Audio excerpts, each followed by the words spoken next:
السلام علیکم ورحمۃ اللہ وبرکاتہ۔ بسم اللہ الرحمن الرحیم وبہ نستعین۔ الحمد للہ رب العالمین والصلاة والسلام علی سید المرسلین وعلی آلہ وصحبہ اجمعین ومن تبعہم بإحسان الی یوم الدین۔ اعوذ باللہ من الشیطان الرجیم، بسم اللہ الرحمن الرحیم۔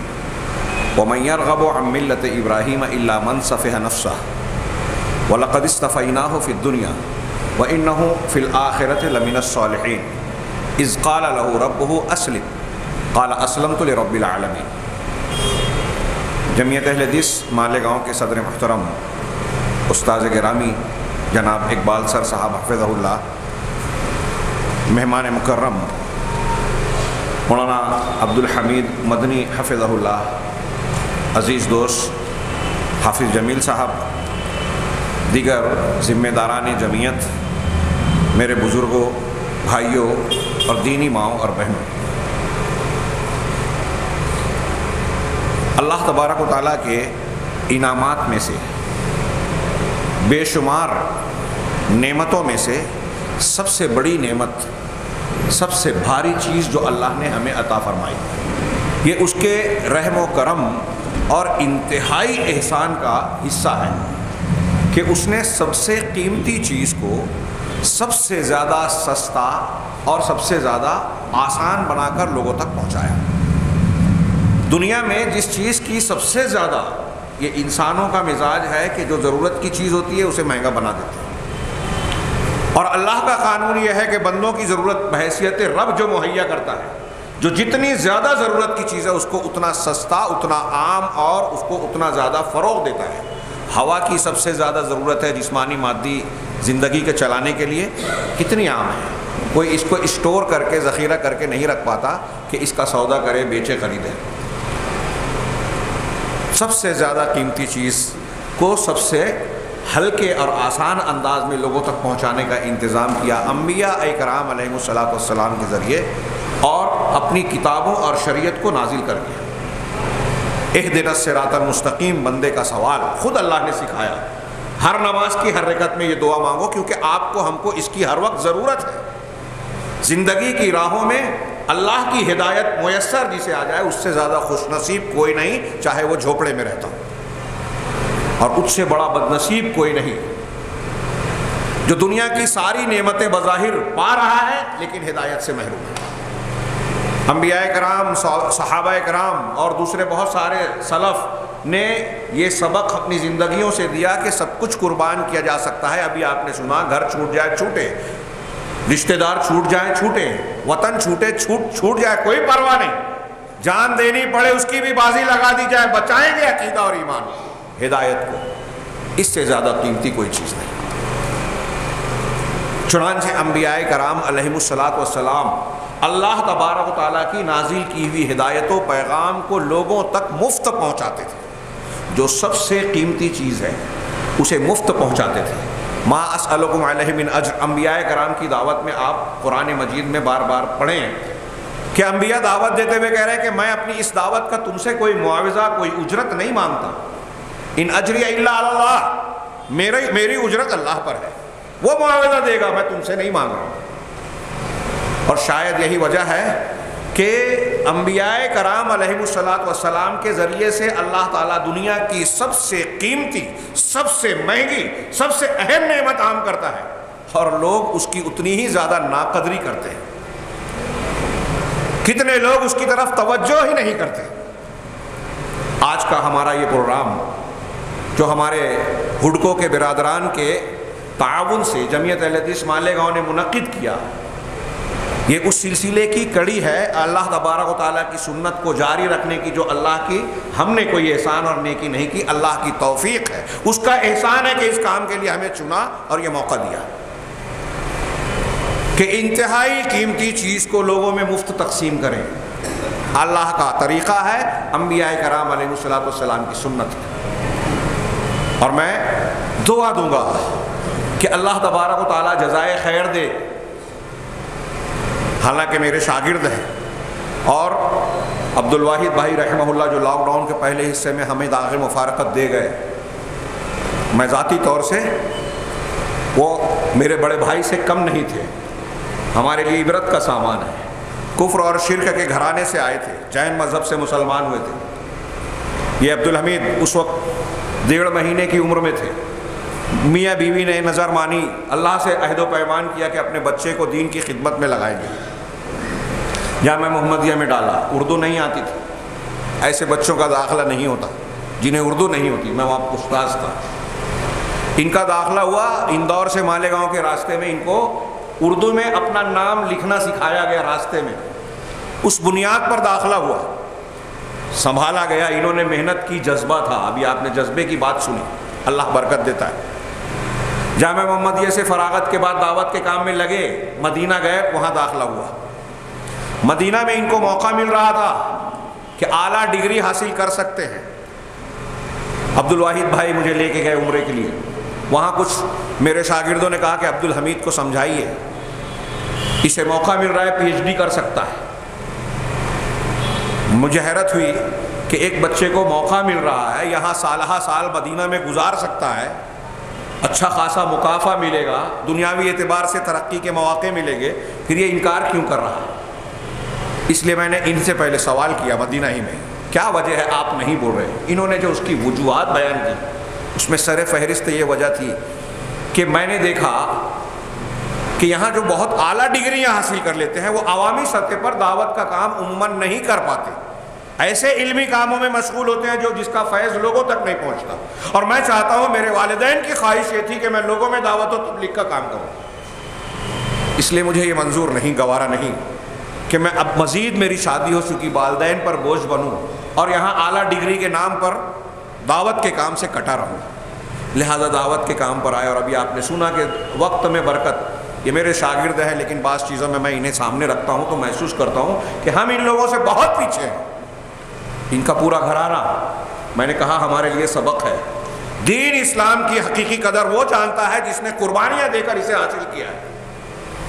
ان کے والد اسی قبیلے سے تھے، اور آج بھی ان کے خاندان اور رشتہ داروں میں بہت سارے ایسے لوگ ہیں جو غیر مسلم ہیں، ان سے ان کا مقابلہ اور دعوتی معاملہ چلتا رہتا ہے۔ اس تناظر میں آج جو انہوں نے خطاب کیا، اس میں میں نہیں چاہتا کہ کوئی دوسرا موضوع، کوئی دوسرا پہلو پیش کر کے آپ کے سننے والوں کے دماغ کو ڈائیورٹ کیا جائے، گھمایا جائے، کہ اتنی قیمتی باتیں کچھ دیر بلکہ مسلسل آدمی کے ذہن و دماغ میں رہنی چاہیے۔ انہوں نے بتایا کہ حضرت ابراہیم علیہ السلام کی زندگی سے ہم نے کیا سیکھا، بہت قیمتی خطاب۔ میں نے پہلے جو تمہید بتائی، سب سے مہنگی، سب سے قیمتی نعمت، ہم قدر نہیں کرتے ہیں۔ ہاں واقعات تو سنے ہیں، یہ دروس و اسباق، یہ چھوٹی موٹی باتیں نہیں ہیں۔ حضرت ابراہیم علیہ السلام کی زندگی سے ہم نے کیا سیکھا، اگر خلاصے میں بتائیں تو وہ سیکھا، آپ اس طریقے سے غور کیجئے کہ دنیا میں کتنے مذہب ہیں، آج کتنے مذہب ہیں، کتنے مسلک ہیں، کتنے طریقے پائے جاتے ہیں ادیان و مذاہب کی شکل میں۔ ابراہیم علیہ السلام کی زندگی یہ بتاتی ہے کہ اللہ تبارک و تعالیٰ کی پسندیدہ زندگی، پسندیدہ دین و مذہب کون سا ہے۔ ابراہیم علیہ السلام نے جینے کا سلیقہ سکھایا ہے۔ آج پرسنالٹی ڈیولپمنٹ کے لیے جو کورسز ہوتے ہیں نا، آپ دیکھیں گے، جائیں بڑے بڑے شہروں میں ہوتے ہیں، یہ گھنٹے کی فیس لگتی ہے، 1 گھنٹے کا 50,000 30,000 20,000، 1 گھنٹے کا پرسنالٹی ڈیولپمنٹ۔ ایک مسلمان اگر انبیاء کرام علیہ السلام کی حیات طیبہ، سیدنا ابراہیم علیہ السلام کی ملت کے اسباق اور دروس جو ابھی پیش کیے گئے، اور اس سے متعلقہ اور بھی بہت سارے امور، اور اس کا مکمل نمونہ جناب محمد رسول اللہ صلی اللہ علیہ وسلم کی سیرت طیبہ، جو توحید کو اختیار کرنے کی ملت ابراہیمی کی سب سے زیادہ واضح مکمل شخصیت، خاتم النبیین کی شکل میں۔ ابراہیم علیہ السلام کے ساتھ ساتھ اللہ کے نبی صلی اللہ علیہ وسلم کو بھی خلیل کہا گیا، سب سے اعلیٰ درجہ جناب محمد رسول اللہ صلی اللہ علیہ وسلم کو، اس کے بعد ابراہیم علیہ السلام۔ انبیاء میں رسولوں کا درجہ اونچا، رسولوں میں اولو العزم رسولوں کا جو 5 ہیں، نوح، موسیٰ، عیسیٰ، ابراہیم، محمد علیہ السلام، ان میں 2 خلیل کا درجہ سب سے اونچا، دونوں خلیل میں خلیل محمد صلی اللہ علیہ وسلم کا درجہ سب سے اونچا، اس لیے کہ توحید کی سب سے زیادہ مکمل تصویر عملی ہمارے سامنے جو پیش کی جناب محمد رسول اللہ صلی اللہ علیہ وسلم، اس سے پہلے حضرت ابراہیم علیہ السلام۔ سیدنا ابراہیم علیہ السلام سے ہم نے سیکھا کہ زندگی کا سلیقہ طریقہ کیا ہے، اور وہ کیا ہے؟ وہ ہے توحید۔ انہوں نے بتایا کہ توحید جس کا دعویٰ کیا جاتا ہے، جو اس زندگی کے پیدا کرنے کا، جن و انس کے پیدا کرنے کا مقصد ہے، جنت و جہنم کے بنانے کا مقصد ہے، تمام انبیاء کی دعوت کا بنیادی مرکزی پہلو ہے، نقطہ ہے، آغاز دعوت یہی ہے، انجام دعوت یہی ہے، جس کے بغیر کوئی انسان جنت میں جا ہی نہیں سکتا اگر توحید نہیں ہے، جس کے بغیر کوئی عمل ہمارا قبول ہو ہی نہیں سکتا، جو ابھی آپ نے سنا۔ اگر توحید نہیں ہے، سجدے میں زندگی گزار دیں، اللہ قبول نہیں کرے گا۔ قرآن کہتا ہے، نبی سے کہا کہ آپ بھی شرک کریں گے تو آپ کے سارے عمل برباد۔ تو ابراہیم علیہ السلام نے توحید اور توحید کے ساتھ بتایا کہ اس کے تقاضے کیا ہوتے ہیں، کیسے توحید کا، ایک توحید کو آپ اور ہم یہاں جتنے بیٹھے ہیں، کوئی ایک آدمی یہ بولے گا کہ میں توحید کو نہیں مانتا؟ اب یہاں تو ماشاءاللہ دین کو سننے جاننے والے ہیں، کوئی جاہل سے جاہل انسان آدمی کو بتایا جائے کہ لا الہ الا اللہ کو آپ نہیں مانتے کیا، جو مسلمان ہونے کا دعویٰ کرتا ہے، کوئی انکار نہیں کرے گا۔ یہ الگ بات ہے کہ لا الہ الا اللہ کا معنی نہیں معلوم، شرائط نہیں معلوم، اس کے تقاضے نہیں معلوم۔ ابراہیم علیہ السلام بتا رہے ہیں کہ لا الہ الا اللہ مانا تو کیسے ماننا ہے؟ اللہ تعالیٰ کو اپنے آپ کو پورے طور سے اللہ کے حوالے کر دیا جائے۔ یہ زندگی کا سلیقہ سکھایا، انبیاء سکھا رہے ہیں۔ اگر یہ کورس آپ کر لیں تو پرسنالٹی ڈیولپمنٹ کا کوئی بڑا سے بڑا استاد آ جائے، آپ سے سیکھنے کی ضرورت ہوگی، اسے آپ کو سیکھنے کی ضرورت پیش نہیں آئے گی۔ یہ معلم کائنات ہے جناب محمد رسول اللہ صلی اللہ علیہ وسلم، جنہیں حکم دیا کہ ملت ابراہیمی کی پیروی کرو۔ میں بات کو طول نہیں دینا چاہتا، قرآن کا صرف ایک مقام جو میں نے قرآن کی آیت پڑھی کہ زندگی کا سلیقہ اور طریقہ بتایا، اور یہ بتایا کہ آپ ایک انسان کیا چاہتا ہے، ہم اور آپ دنیا میں کیا چاہتے ہیں اگر مومن ہیں؟ دنیا کی کامیابی، سعادت اور آخرت کی کامیابی، دنیا اور آخرت میں اللہ کی ناراضگی، اس کے غضب اور اس کے ہر قسم کے عذاب سے بچ جائیں، یہی تو چاہتے ہیں، یہی معراج ہے ہمارا۔ اصل مسئلہ دنیا میں عزت سے زندگی گزار لیں سعادت کے ساتھ، اور برزخ و آخرت میں اللہ کے عذاب سے بچ کر اس کے انعام کے مستحق بن جائیں۔ اللہ تعالیٰ سے جب ہم نے پوچھا اہدنا الصراط المستقیم، تو بتایا یہ قرآن پر عمل کرو، محمد صلی اللہ علیہ وسلم تمہارے لیے نمونہ ہے، لقد کان لکم فی رسول اللہ اسوۃ حسنہ، اور محمد صلی اللہ علیہ وسلم کو بتایا کہ ان کے لیے نمونہ بنایا گیا ابراہیم علیہ السلام۔ ثم اوحینا الیک ان اتبع ملۃ ابراہیم حنیفا، جو آپ نے ابھی آیت اور اس کا ترجمہ مفہوم سنا، یہ ملت ابراہیمی، اس کو حکم دیا گیا۔ ہم کو اور آپ کو اللہ کے نبی صلی اللہ علیہ وسلم نے تعلیم دی، کیا تعلیم دی؟ کہ ہر صبح اور شام کی دعاؤں میں یہ پڑھے، اصبحنا علی فطرۃ الاسلام وعلی کلمۃ الاخلاص وعلی دین محمد صلی اللہ علیہ وسلم وعلی ملت ابینا ابراہیم حنیفا مسلما وما کان من المشرکین۔ یہ صبح اور شام کے اذکار میں سنن ابو داؤد کی روایت ہے، غالباً حسن درجے کی، کہ ہم نے صبح کی کلمہ اخلاص پر، کلمہ اخلاص لا الہ الا اللہ، کلمۃ اللہ وعلی دین نبینا محمد، ہاں، اور اپنے نبی صلی اللہ محمد صلی اللہ علیہ وسلم کے دین پر صبح کی، ہر روز دین ایمان ہمارا تازہ ہو رہا ہے، وعلی ملت ابینا، اور اپنے باپ ابراہیم کی ملت پر، دین پر، ہاں، حنیف مسلمہ، جو حنیف اور مسلم تھے، حنیف توحید کو اختیار کرنے والے، اللہ کے علاوہ تمام لوگوں کے تعلقات سے کٹ جانے والے، حق کو اختیار کر کے ہر باطل کو چھوڑ دینے والے، نیکی کا راستہ اختیار کر کے ہر گناہ کے راستے سے ہٹ جانے والے۔ حنیف کے معنی میں یہ مفہوم شامل ہے۔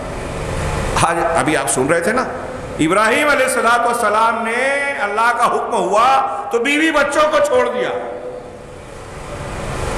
ہم اپنی خواہشات کو قربان کرنے کے لیے تیار نہیں ہیں، اور قربانی کے بڑے بڑے مظاہرے کرتے ہیں، قیمتی جانور خرید کر۔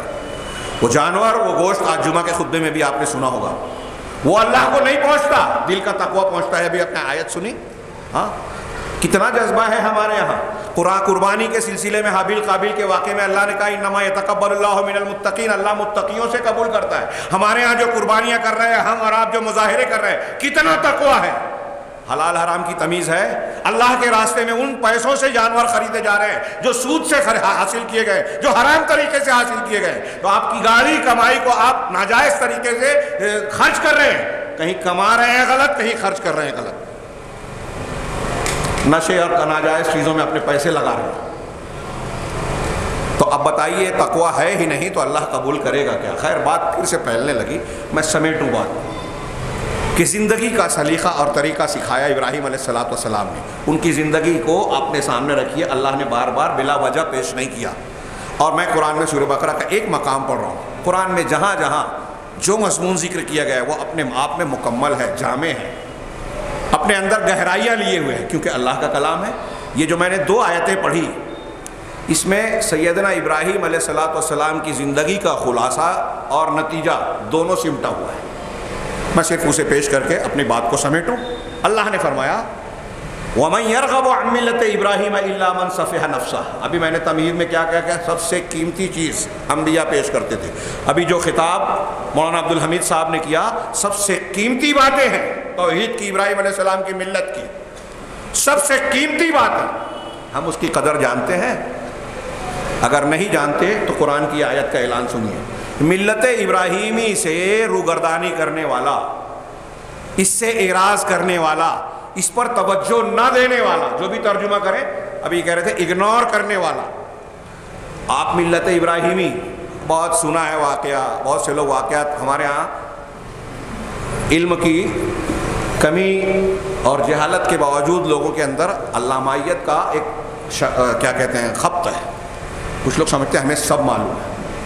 ہم پڑھیں گے سلف میں امام احمد بن حنبل، یحییٰ ابن معین، امام بخاری اور ان کے اساتذہ، ایسے اساتذہ کہ کہتے تھے کہ اگر ایک حدیث ہمیں کوئی ایسی سنا دے جو ہم نہیں جانتے تو ایک حدیث کے بدلے 1 دینار انعام دوں گا، اور کوئی سنا نہیں پاتا تھا۔ لیکن اگر کوئی حدیث سنانے لگتا تھا تو مجلس میں بیٹھ جاتے تھے کہ اللہ اور رسول کی بات ہے، بغیر فائدے کے نہیں رہے گی۔ ہمارے یہاں وہ شوق بھی نہیں ہے، ایک عالم دین اپنا وقت اپنا ٹائم نکال کے آتا ہے، ہمارے پاس سننے کا نہیں، وہاں مہینے مہینے کا سفر ایک حدیث کے سننے کے لیے ہوتا، یہاں علماء آ کر سنانا چاہتے ہیں، ہماری قدر نہیں۔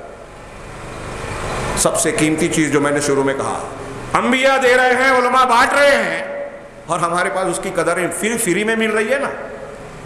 گناہ کی چیزیں خرید رہے ہیں، نشہ خرید رہے ہیں، موبائل خرید رہے ہیں، گندی فلمیں خرید رہے ہیں، جو ہمیں گمراہ، جو ہمیں عذاب اور ہلاکت میں لے جانے والی چیزیں ہیں وہ خرید رہے ہیں پیسہ لگا کر، اور جو مفت میں ہدایت زندگی گزارنے کا سلیقہ طریقہ، اللہ کی سب سے قیمتی نعمت مل رہی ہے، علماء کے مجلسوں میں بیٹھ کر علماء سے استفادہ، اس کی ہمارے پاس کوئی قیمت نہیں۔ اسی لیے اللہ نے فرمایا وَمَن يَرْغَبُ عَن مِّلَّةِ إِبْرَاهِيمَ إِلَّا مَن سَفِهَ نَفْسَهُ۔ ابراہیم کی ملت سے تو، ابراہیم کے دین سے تو وہی بے رغبتی برتے گا، کٹے گا، ہٹے گا جو بے وقوف ہے۔ قرآن کہہ رہا ہے سفیہ نفسہ، جس کا نفس صفاحت کا شکار ہے، جہالت و بے وقوفی۔ اللہ کہہ رہا ہے ابراہیم کی ملت کو توجہ نہ دینا بے وقوفی ہے، اس کا مطلب توجہ دینا عقل مندی ہے، اور ہم جو تقریر سن رہے تھے اسی عقل مندی کی بات کو سمجھ رہے تھے، دل نشی مؤثر انداز میں۔ اللہ قبول فرمائے، جزائے خیر دے، اور ان کے ساتھ ساتھ ان کے والد محترم عبدالواحد بھائی رحمہ اللہ کو بھی اس کا اجر کا حصے دار بنائے، ان کے اس عمل کو، اس صدقے کو اللہ قبول فرمائے، ان کی نجات اور کامیابی کا ذریعہ بنائے۔ تو اللہ تعالیٰ کہہ رہا ہے کہ میری ابراہیم کی ملت سے اعراض وہی کرے گا جو بے وقوف ہے، مطلب توحید اور توحید کے تقاضوں سے ہٹنے والے بے وقوف ہیں، پاگل ہے۔ دنیا میں اب ہم نے پیمانہ بنا لیا، جس کے پاس دولت نہیں ہے، جس کے پاس چالاکی نہیں ہے، وہ بے وقوف ہے۔ مولویوں کو اور دیندار لوگوں کو، نیک لوگوں کو ہم کہتے ہیں کہ بھولے بھالے ہیں، بے وقوف ہیں۔ چالاک کون ہے؟ جو سیاست جانتا ہے، اتھل پتھل، جو جھوٹ بولنا جانتا ہے، دھوکہ دینا جانتا ہے، جھوٹ اور دھوکے سے لوگوں اپنا ایمان بیچ کر جو ہے وہ عہدہ اور منصب حاصل کر لے ہوئے، الیکشن جیت لے ہوئے، وہ چالاک ہے۔ اللہ کہہ رہا ہے کہ وہ بے وقوف ہے۔ چالاک وہ ہے جو حضرت ابراہیم کی ملت کو اختیار کرتا ہے، جناب محمد رسول اللہ صلی اللہ علیہ وسلم کی پیروی کرتا ہے، دنیا اور آخرت کی کامیابی کی راہ پر چلتا ہے۔ دنیا اسے بے وقوف جانے، اللہ کے نزدیک وہ عقل مند ہے۔ وَمَن يَرْغَبُ عَن مِّلَّةِ إِبْرَاهِيمَ إِلَّا مَن سَفِهَ نَفْسَهُ۔ ابراہیم کی ملت سے ہٹتا، اعراض کرتا تو وہی ہے جو نیرا بے وقوف ہے۔ اب وہ ابراہیم کیسے تھے؟ وَلَقَدِ اصْطَفَيْنَاهُ فِي الدُّنْيَا، ہم نے انہیں دنیا میں بھی برگزیدہ بنا لیا، چن لیا۔ ابراہیم دنیا میں چنندہ لوگوں میں سے ہیں۔ مقام ابھی آپ نے سنا، وَإِذِ ابْتَلَىٰ إِبْرَاهِيمَ رَبُّهُ بِكَلِمَاتٍ فَأَتَمَّهُنَّ قَالَ إِنِّي جَاعِلُكَ لِلنَّاسِ إِمَامًا۔ کیوں چنا دنیا میں؟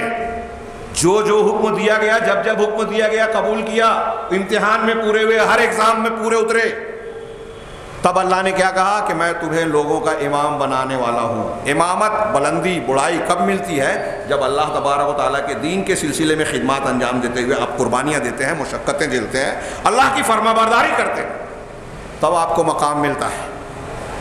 دنیا میں کسی بھی نیک صالح انبیاء کے بعد بھی آپ دیکھیں صحابہ کو، جس کا جتنا اونچا مقام دیکھیں گے اتنی زیادہ امتحان کی زندگی دیکھیں گے۔ اس سے یہ سبق ملا جو ابھی آپ نے سنا کہ بلند مقام اور کامیابی کے حصول کے لیے، رفع درجات کے لیے، درجات اتنے ہی بلند ہوتے ہیں جتنے اللہ کے جناب میں امتحان دیے جاتے ہیں۔ اللہ نے کہا کہ دنیا میں بھی ہم نے انہیں چن لیا۔ یہ پوری دنیا کے نمونے دیکھیے کہ اللہ نے کیا مقام عطا فرمایا، لیکن مقام کیسا؟ وَإِنَّهُ فِي الْآخِرَةِ لَمِنَ الصَّالِحِينَ، آخرت میں بھی یہ صالحین میں سے ہیں۔ آخرت میں جو صالح ہو تو پھر اس کا کیا کہنا، وہ تو کامیاب ہے۔ اللہ تعالیٰ کی گواہی سے بڑھ کر اور کیا گواہی ہو سکتی ہے کہ سیدنا ابراہیم کے بارے میں کہہ رہے ہیں کہ دنیا بھی کامیاب۔ دوسرے مقام پر قرآن نے کہا کہ دنیا میں بھی ان کے لیے حسنات، اچھائیاں ہیں، اور آخرت میں بھی۔ آج ہم دنیا کی کوئی بھی بھلائی چاہتے ہیں تو ابراہیم علیہ السلام کی ملت کہہ رہی ہے کہ بھلائیاں ملت ابراہیمی کی پیروی میں، کوئی کامیابی، کوئی عزت، کوئی منصب، اور مصیبتوں، پریشانیوں، ذلت و رسوائیوں سے اگر حفاظت چاہتے ہیں، کورونا کی وبا ہو یا فلاں اور فلاں بیماری ہو، اگر اس سے حفاظت چاہتے ہیں تو اللہ کی قربت اختیار کریں، اور اللہ کی مشیت ہوگی تو ان کو بھی ذریعہ بنا کر اگر ہم اس میں مر جاتے ہیں، ہو سکتا ہے اللہ تعالیٰ اس کو رفع درجات کا ذریعہ، نیکی کا ذریعہ بنا دے، اجر و ثواب کا ذریعہ بنا دے۔ خیر، تو دنیا کی بھلائیاں ملت ابراہیمی کی پیروی میں ہے۔ اللہ تعالیٰ نے کیوں کہا کہ دنیا میں بھی ان کو ہم نے چن لیا؟ کیونکہ ان کا مقام، ان کا ایمان، ان کی توحید، ان کی زندگی دنیا میں ایک اعلیٰ مقام کے حامل بننے کا ذریعہ ہے۔ تو ہم کو بھی دنیا میں اگر اللہ کا برگزیدہ اور مقرب بندہ بننا ہے تو ملت ابراہیمی کی پیروی کریں۔ یہ پہلا مسئلہ حل، اور آخرت میں بھی وہ صالحین میں سے ہے۔ یہ دوسرا اور اہم ترین مسئلہ، سب سے بڑا مسئلہ، آخرت میں جہنم سے بچ کر جنت کے مستحق ہو جائیں۔ ایک مومن کی اس سے بڑی خواہش کوئی ہو ہی نہیں سکتی، اور وہ ملت ابراہیمی کی پیروی میں ہے۔ یہ بتایا آگے، یہ انجام بتایا ابراہیم علیہ السلام کا، اور یہ بھی بتا دیا کہ یہ اچھا انجام کہاں سے ملتا ہے۔ آگے کی آیت کا ٹکڑا ہے، اذ قال لہ ربہ اسلم، جب ان کے رب نے ان سے کہا کہ اسلام لے آ، یعنی فرما بردار بن جا۔ ترجمہ میں نے اس کا کیا جب، مولانا محمد جوناگڑھی کے ترجمے میں جب کے ساتھ ایک لفظ بڑھا دیں، جب کبھی، تو اور زیادہ واضح ہو جاتی ہے بات۔ جب بھی یا جب کبھی اللہ نے کہا اسلم، میری فرما برداری کر، قال اسلمت لرب العالمین، ابراہیم نے کہا، صرف زبان سے نہیں عمل سے بھی کہا۔ ابراہیم نے کہا کہ میں رب العالمین کے سامنے جھکتا ہوں، اس کا فرما بردار بنتا ہوں۔ ابھی آپ نے زندگی سنی ان کی، گھر سے شروعات کی، معمار کعبہ بن گئے، بیٹے کے گلے پر چھری چلا دی، بیوی بچے کو جو ہے جس جگہ چھوڑا تھا اللہ نے آباد کر دیا، مسلمانوں کا پوری دنیا کے لیے قبلہ بنا دیا۔ آپ کی وفات کے بعد اب کوئی نبی، کوئی کتاب آپ کی نسل سے باہر نہیں آئی۔ امامت دیا آپ نے، وجعلنا فی ذریتہ النبوۃ والکتاب، قرآن نے کہا ان کی ذریت میں نبوت و کتاب کو متعین کر دیا اللہ نے۔ اب کوئی نبی آپ کی نسل کے باہر نہیں آیا، کہ کتاب نازل ہوئی تو آپ کی نسل میں آئی۔ کیوں یہ مقام ملا سیدنا ابراہیم کو؟ اذ قال لہ ربہ اسلم، جب بھی رب نے کہا، اس کے پروردگار نے کہا کہ اسلام لے آؤ۔ آج ہم تقریریں کر رہے ہیں، لوگ کہتے ہیں کہ ہمارے بیٹے کو، بھائی کو، محلے والوں کو سمجھاؤ کہ نشہ چھوڑ دیں، کوئی کتا گولی کھا رہا ہے، کوئی فلاں گولی کھا رہا ہے، تقریر کر لیں لمبی لمبی، جنت جہنم کا تذکرہ کر دیں، کوئی فرق نہیں پڑتا۔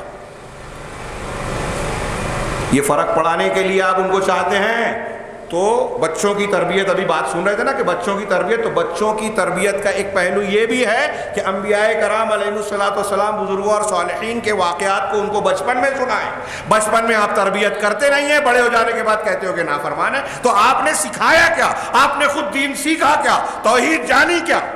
جب آپ نے خود نہیں سیکھا تو الاناء یترشح بما فیہ، برتن سے وہی ٹپکتا ہے جو برتن میں ہوتا ہے۔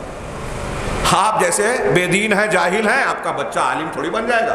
اس کے لیے آپ کو محنت خود کرنی پڑے گی، قربانی دینا پڑے گی۔ ابھی آپ نے سنا کہ علماء کی مجلسوں کو لازم پکڑنا پڑے گا، اچھی صحبت اختیار کرنی ہوگی، اپنے بچوں پر نظر رکھنا ہوگی کہ موبائل کو کتنا وقت دے رہا ہے، مسجد میں کتنا ٹائم دے رہا ہے۔ اللہ کے رسول نے فرمایا کہ 10 سال کا بچہ ہو جائے تو بچے کو مسجد ساتھ لے کے جاؤ۔ آپ خود مسجد نہیں جاتے تو بچے کو کیا لے جائیں گے؟ تربیت کیسے کریں گے؟ یہ ابراہیم علیہ السلام کی زندگی کا خلاصہ کہ ساری کامیابیاں، ساری جو اللہ نے اعلیٰ نام دیا، ابھی آپ نے سنا کہ حنیف کہا، خلیل کہا، منیب کہا، اواہ کہا، یہ ان کے اوصاف اور ان کے جو ہے اخلاق و کردار اور زندگی کے مختلف پہلو پیش کرنے والے نام ہیں، اور ان کے مقام بلند کو بھی بتانے والی صفات ہیں۔ یہ مقام بلند کہاں کیسے ملا؟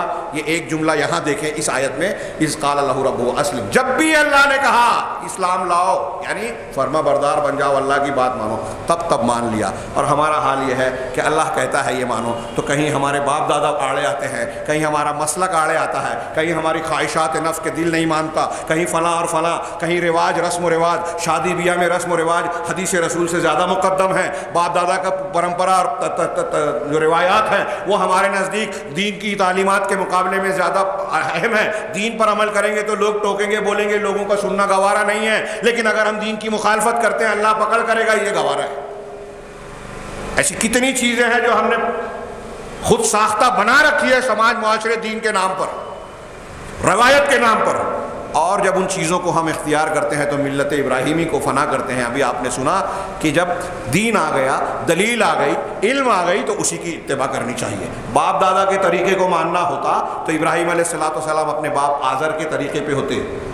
اکثریت کی بات اگر ماننا صحیح ہوتی کہ جو زیادہ تعداد والے ہیں ان کی بات صحیح ہوتی ہے تو ابراہیم علیہ السلام قوم میں اکیلے تھے، کیا ان کی بات صحیح تھی؟ جب ان کی صحیح تھی تو معلوم ہوا کہ اقلیت اکثریت تعداد کی بنیاد پر کسی بات کے صحیح غلط ہونے کا انحصار نہیں ہے، معلوم ہوا کہ دلیل کی بنیاد پر، جیسا کہ ابراہیم نے کہا میرے پاس علم ہے، میرے پاس دلیل ہے، دلیل کی بنیاد پر کسی کی بات کو مانا یا ٹھکرایا جائے گا۔ بات تھوڑی طویل ہو گئی، میں سمجھتا ہوں کہ شیخ عبدالحمید کا مدنی حفظہ اللہ کا خطاب جو ہے وہ کفایت کرتا ہے۔ اس خطاب کو سنبھالیے، محفوظ رکھیے، بہت قیمتی باتیں ہیں، انتہائی قیمتی باتیں، اس کے بدل میں کوئی دوسری چیز نہیں ہے۔